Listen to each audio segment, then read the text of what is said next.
Deep in southern Africa, there are these magnificent ruins of a huge stone city. It was once the capital of a really powerful kingdom, but for over 100 years, its real origins were kind of buried under a ton of myths and political agendas. So today, let's get into the incredible story of Great Zimbabwe. Okay, first you've got to understand just how huge this place is. We're talking about the largest ancient stone structure in all of sub-Saharan Africa. The walls of what's called the Great Enclosure, they soar up to 11 meters. That's over 36 feet high.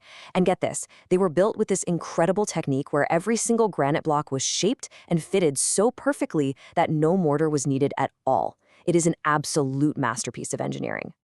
So you can see why this incredible architecture sparked a massive mystery, one that puzzled early explorers and fueled literally a century of debate.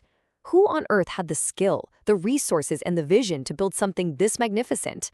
Well, the answer to that question would be fiercely contested. To get to the real answer, we have to rewind a bit, back to the kingdom's golden age. See, long before it became this source of controversy, Great Zimbabwe was a bustling center of power and commerce that absolutely flourished from the 11th all the way to the 15th centuries.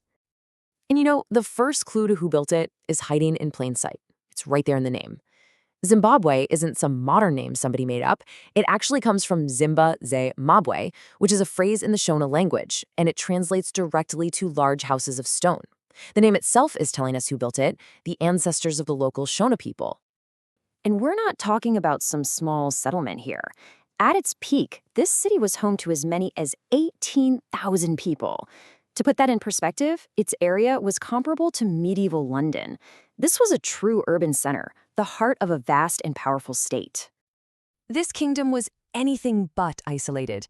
A huge part of its power came from controlling these key trade routes that connected the gold fields deep in the interior with ports all along the Swahili coast, plugging it into the entire Indian Ocean world. And the stuff archaeologists have found there, it paints this vivid picture of a super sophisticated global trading hub. They were exporting huge amounts of gold and ivory, and in return, they were importing luxury goods from all over the world. We're talking elegant porcelain from China, intricate bowls from Persia, coins from Arabia, and beautiful glass beads. But, and this is a big but, this rich, powerful, and distinctly African history was deliberately buried. When European colonists showed up in the late 19th century, they just couldn't, or maybe it's that they wouldn't, accept the evidence that was right in front of their eyes. And this is what kicks off what became known as the Zimbabwe controversy. It really started with a German explorer named Karl Mauch. He was one of the first Europeans to document the ruins, and he was so convinced that indigenous Africans were incapable of building something like this that he immediately started promoting this wild theory that the city was a replica of the Queen of Sheba's palace, maybe even connected to King Solomon. Now, this wasn't just an innocent mistake or some wacky theory.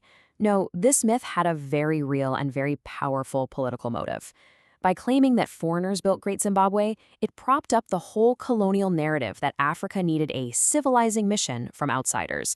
It was a way to deny the achievements of the very people whose land they were occupying. This denial actually became official policy under the Rhodesian government. Archaeologists were actively pressured, even censored. Paul Sinclair, who worked at the site, said he was basically threatened with his job if he publicly stated that Black people had built Zimbabwe. The truth was being systematically squashed. But even with all that immense political pressure, a handful of dedicated scientists refused to let the myth stand. They used rigorous, methodical archaeology to fight back and uncover the truth piece by painstaking piece. You can actually see the scientific pushback starting pretty early. In 1905, an archaeologist named David Randall MacIver did the first scientific digs and concluded it had a local Bantu origin. But the real turning point came in 1929 with Gertrude Caton Thompson. Her work pretty much confirmed the site's medieval African origin, and by the 1950s, the scientific consensus was set in stone. Caton Thompson's conclusion was just absolute. After looking at all the evidence, she declared there was not, quote, one single item that contradicted a local medieval Bantu origin. The scientific case was closed. The builders of Great Zimbabwe were, without a doubt, the ancestors of the Shona people. So, with the scientific truth finally firmly established, the story comes full circle. The people whose history was once denied would now reclaim it as the most powerful symbol of their own nationhood and their identity. Just look at this powerful connection. On the left, you've got one of the 8 iconic soapstone birds that were discovered at the ruins. It's a symbol of the ancient kingdom's spiritual and royal power. Now look to the right. That's the flag of the modern nation of Zimbabwe, which gained its independence in 1980. And there it is, that very same bird, now the proud, central emblem of the country. And the ultimate act of reclamation? It was the name itself.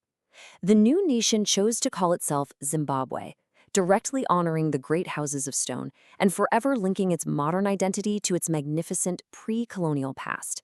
It was a definitive rejection of the colonial myth and a powerful celebration of its own rich history. You know, the story of Great Zimbabwe is such a powerful reminder that history isn't just about the past. It's about who gets to tell the story. And it leaves all of us with a really critical question to think about. How many other histories are out there, just waiting to be reclaimed?